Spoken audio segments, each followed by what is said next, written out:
So we now have, Rosie Bosworth. Yes. Who, if you're not following Rosie on Twitter, You should and be. you have any interest in agri-tech, or on Facebook, or on all the places, LinkedIn, I followed you on Twitter. then you should be, because if you want to know, if you want to see someone actually push the boundaries and go, oi, Rosie's the person. I'll get you to put that microphone back. Here. Hold it like this. Thank you very That's much. it, yes. I want everyone to hear this. So you can hear now. That's That's right. better. Oh, yeah, that's better. But before we crack into it, Yes. we're going to ask you, Rosie, as we did, I think, last year, About what a makes year you ago, happy? Yeah.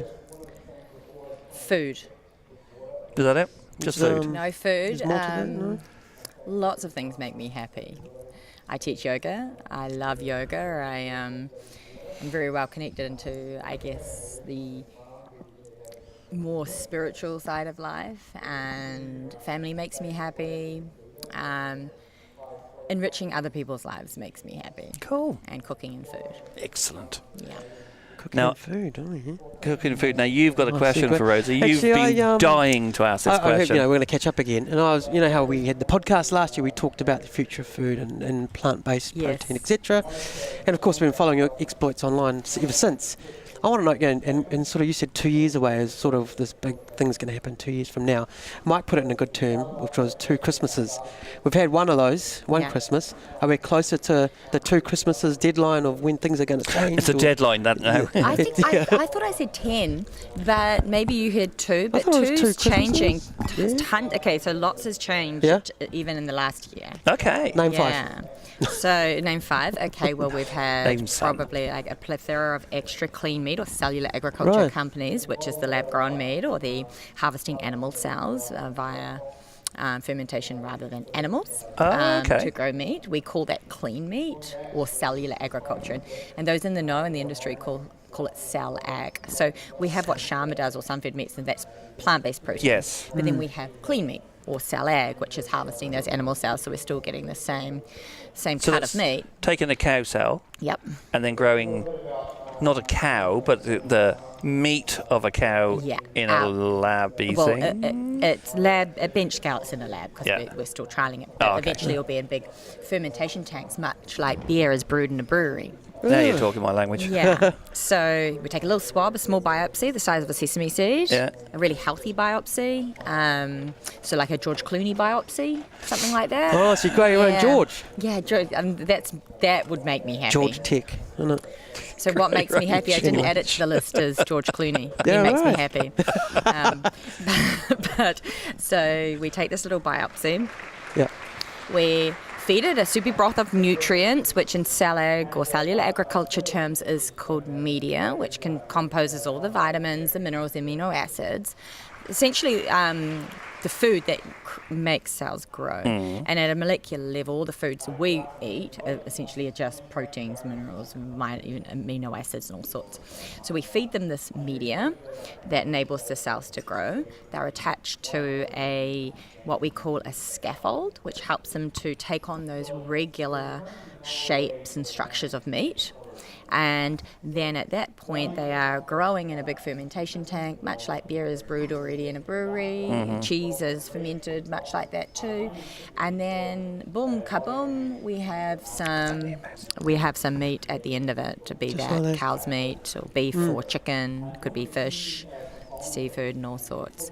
So that's if we rewind, say, a year ago, we already have a ton more clean meat products, not products on the market because it's still a ways away, but we have a ton more startups operating in that space. And not only that, we have a whole lot of animal agriculture companies like Cargill and Tyson's and PHW in Europe, which is Europe's one of Europe's largest poultry producers, investing in these products. Oh, so the people that are doing the chicken, what People we are doing call the real meat chicken. production Yeah. and Getting chicken into are this. investing into these new startups. Yeah. Wow. So that's happening. And in addition to that, we've had a growth of foundations in the industry that are helping to harness this whole new ecosystem. There's a foundation out of Harvard called the Cellular Agriculture Society, which aims to bridge science and entrepreneurship and business and investment and bring it all under one umbrella and help accelerate that movement. And then we've got the Modern Agriculture Foundation out of Israel. And so we have not only that, but we have this plethora of plant-based dairy and meat alternatives growing and investment into that. And we're starting to see just the whole landscape starting to become a little bit more mainstream. I'm going to have to go away and cough. Okay. He's just very emotional right now. Do I need to turn my head a bit? No, that's fine. Yeah. Oh, well, is this all being recorded? Oh, yeah. Is We're this all live. live? We're going live. Oh. Facebook Live right now. So any questions, please? I want to hear. So what do you tell those people I'm that... a total novice. Oh, yeah. What do you tell the people that say, I don't know about meat in a lab, There's is it a that couple GMO of things sphere thing? around that, and it's people talk about lab meat and Frankenmeat and GMO and all this kind of stuff, and it really kind of cracks me up on various levels, because one, at scale it won't be made in the lab, and when we look at foods, even your Cookie Time cookie or your Fonterra yogurt or whatever, they all came out of the lab to start. Every food product that's in a package usually is produced and experimented at those early stages, usually in a lab. So that's what that whole food science thing is, right? Yeah, it's food science, food tech, food science. Yeah. So, and same with this, we have to start somewhere, and this is where it happens. But when you think about lab meat, we also need to think about the existing system and just how perverse the existing system is on various verticals. When we look at the sustainability impacts of food, the environmental impacts, how much water and land use and crops that are grown specifically to feed animals. So we're clearing away native forests, rainforests and all sorts to grow crops like soy and corn, just to feed animals, to produce a little bit of low quality animal protein for us. Then you think about the ethical impacts of meat, you think about the billions and billions of animal slaughters that go on every year, you think about the conditions in which animals are grown by and large around the world, and factory farms, feedlot farming, all sorts of things like that. And then you also have to think about the health impacts of existing food. Antibiotics, salmonella, giardia, all these conditions, foot and mouth, swine's disease, all these diseases that are associated with meat production or the consumption of meat, which happen at the point of slaughter. And so when we start to think about lab meat, and we think about meats, there's a $5 surcharge to get into the special person's corner. Checks in the mail. So when we start to think about lab meat, that's disgusting. We need to think about what it is and what it isn't, and what we're comparing it against. Do you think eating a factory farmed a pig that's been fed hormones and antibiotics, that often is contaminated, that's been raised in just horrific conditions, and the health impacts of that, how good is that a system to be comparing it against? And then we have the cellular agriculturally grown meat, which the layman calls lab meat, and that does not come with antibiotics. It does not come with any of those diseases associated with the point of slaughter. It's able to be scalable. It does not require all of these crops to be fed to it, the feedstock, so less deforestation, all that kind of stuff, far less water use. And then all you think about all the runoff that goes on involved in dairy especially, but also in livestock production as well. So let's think about how gross lab meat really is. Let's start to think about the existing system and think how perverse that one really is, but we've been hoodwinked all these years by big food. I can even nudge any of the geeks out there when they first started with what we now call the cloud computing, and it was like, it'll never be secure, and how to be secure, and it was compared to what? How secure do you think you are? And this is more secure, but it was something emotional in there that was, for some reason, it's mine or it's real, and it's just changed. It's like, no, you got to compare it in both realities. Yeah, let's take a hard and honest look at the food system right now. And you also have to think about a couple of more things, is that we have a growing population, so we can't keep growing animals the way we grow them or raise them. We can't keep growing the crops that feed into these animals, because we need that land and we need to feed those calories terms of in the form of plants to people. So we simply can't use this existing system. But also, when we look at cellular agriculture or lab-grown meat, we can do this in a really transparent way.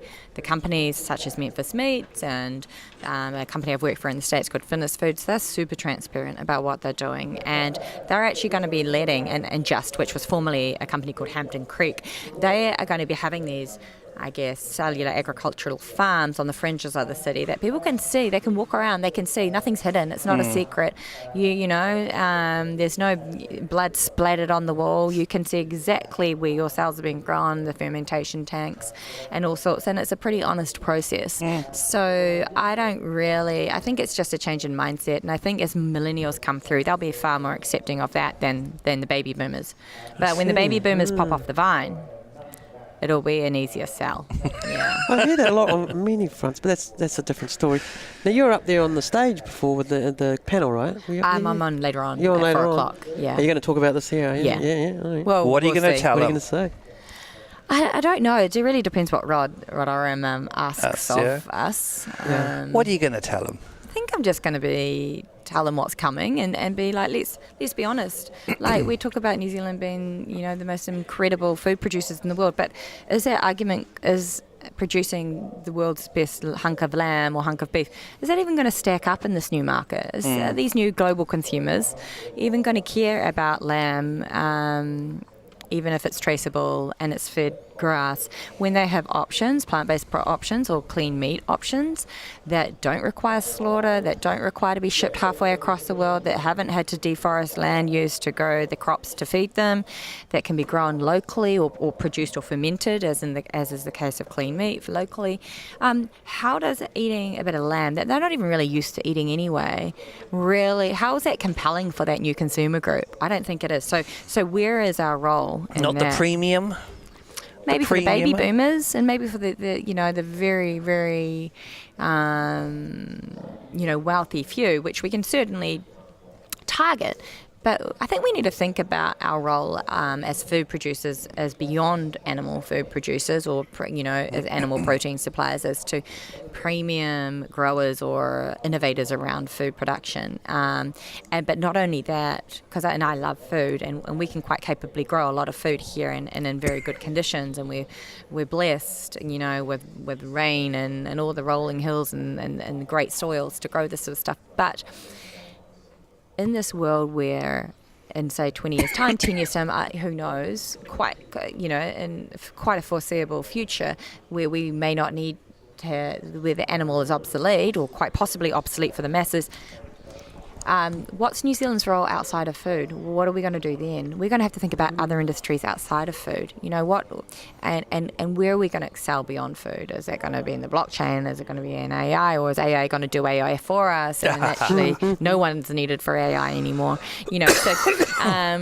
Where is our role? And I would really challenge all Kiwis to go, okay, well, if we're not good at food, what can we be good at? Because I think we can be good at food, but we need to think beyond that as well. Do you think we are challenging ourselves? No. No? I don't. Even a little bit? I don't think so. Head stuck in the sand or up something? Yeah, our heads are stuck in the sand, and so many of our leaders truly still believe that there is a place for premium agriculture, premium raised animal agriculture, and that we can quite capably, rest on those, fertile laurels to take us forward. But I don't think so. And this is just my opinion, and I'm not the queen. But That's just her opinion as well. Don't worry about that. She's just a person. Exactly. But I think that it's very dangerous of us to think that there will always be a place for anything in this world. And so if we can start to think about, wow, if food isn't part of our future, what could be? Mm-hmm. And if food is part of our future, let's look at how other nations are innovating. And if that means that they're starting to produce their own plant-based proteins or lab-grown meat, sheesh, well, where do we plan that? Is that high-tech horticulture? Is it high-tech plant nutraceuticals or bioceuticals or whatever? And then we need to ask ourselves the question when it comes to, say, vertical farming or controlled environment farming. Once that happens, then where's our competitive edge again? Because countries can start to grow that on their own backyard. So again, Where is our role beyond a food producer? And they're the questions that I keep thinking about. I've got to be one step ahead. 5 years ago I was thinking about plant-based proteins and cellular agriculture. Now I'm like, oh, that's becoming mainstream. What next? What next? And that's what we've got to keep pushing ourselves. But instead we're thinking about like what Arama said, that infant formula is innovation. Like, it's embarrassing. And so sometimes I'm proud to be a Kiwi, but sometimes I'm kind of embarrassed. Right, yeah. Yeah, and I got to say that. Oh, yeah, absolutely. Yeah. So you're still in that, and this is from when we saw you last year, you're still in that, oh, come on. Yeah. Come on. So in saying that, young ones here are starting to catch on. I'm on the board of the Cellular Agriculture Society outside of Harvard in the States and in Boston. And Kiwi companies are kind of approaching it, going, we've got some ideas around clean meat, can we talk to? And so I'm talking to some people here about starting up a Cellular Agriculture Society chapter down here in New Zealand. I've been very much in stealth mode with 3 co-founders of the plant-based protein company here in New Zealand that we've founded, and other companies and young people are starting to do that too. And I think more and more are happening, but I think that there still needs to be a little bit more urgency around it and a little bit more support. Like, I still feel quite like a lone soldier, and I've really just had to muscle my way in, and so much of the time I feel like I'm just pissing in the wind here in New Zealand. It's hard, but Right. I've got this passion to really help New Zealand forward. It is my passion to help really future-proof economy and industry for New Zealand, and to have leaders, young, inspiring leaders come through that can inspire the younger generation come through. And if all of us, like myself or others that have similar goals and visions, decide just to go away, where it's easier to the States or London or where all those big thinkers are, then again we're left with this no one here to pull us up. And so I kind of feel like it's my duty to stay here in many ways. You're a good person, Rosie. Even though it makes me broke. Yeah, well. You need more of you to get together then, don't they? Yeah. Be rich in boring places, that's okay. Yeah. Yeah. So, A happy balance. yeah. Yeah. So, but, I love what I do. We love what you do. We absolutely love what you do. Thank you. And we're so happy you're here this year. Mixing it up. Mixing it up. That's a nice way of Thank putting it, you. Raj. I like that. Yeah. Excellent. I like it. What do you want Rosie to say on stage? Is there anything that you think she should say this to them? She may not, to be perfectly frank with you. Send it through anyway. Because you've met Rosie now and she'll say what she wants to say. Yeah. I'm keeping my opinions to myself a little bit more, Yeah. just so I don't get it. know your audience, I'm not like extra. There I'm you not go. away in exile. So she'll have your opinions. Have your opinions, Just and say then she'll someone on give it Facebook to told me you. to ask this. It wasn't me. Yeah. That's right. Yeah. Righty-ho. Where can people find you? Where should, if they want to follow you, find you, Facebook? You can follow me on Twitter. I've got a whopping 2 followers, so you can join me on that. Yeah, you too. Don't have. I think you've got a few more You've than got that. 9 or 10. Yeah, Right I now. know. Might be up to 12 by the end of today. Yeah, that exactly. Was the goal. Oh, sweet. That was the milestone. There you go. And I thought aim high. Yeah. Yeah, So it might always. reach 12. it. Yeah. 12's a good number. So Twitter, LinkedIn, I'm quite prolific on LinkedIn. My website, rosiebosworth.com, is around, lurking in the dungeon somewhere. It needs to be updated, but you can certainly contact me on that. I do tend to get back to people pretty quickly. And or just flick me an email or flick me a message on Twitter. I'm pretty open, and as I Perfect. mentioned, I like to engage and inspire and lift others up. So I'm not going to ignore you. So Wonderful. Great. There you go. Awesome. Go and do it. Cool. cool. Do So if you it. want anything or you need help around the future of food, then I'm your woman. Nice. You heard it Awesome. here. Thank you. I'll take Thanks, that off you. guys. Yes.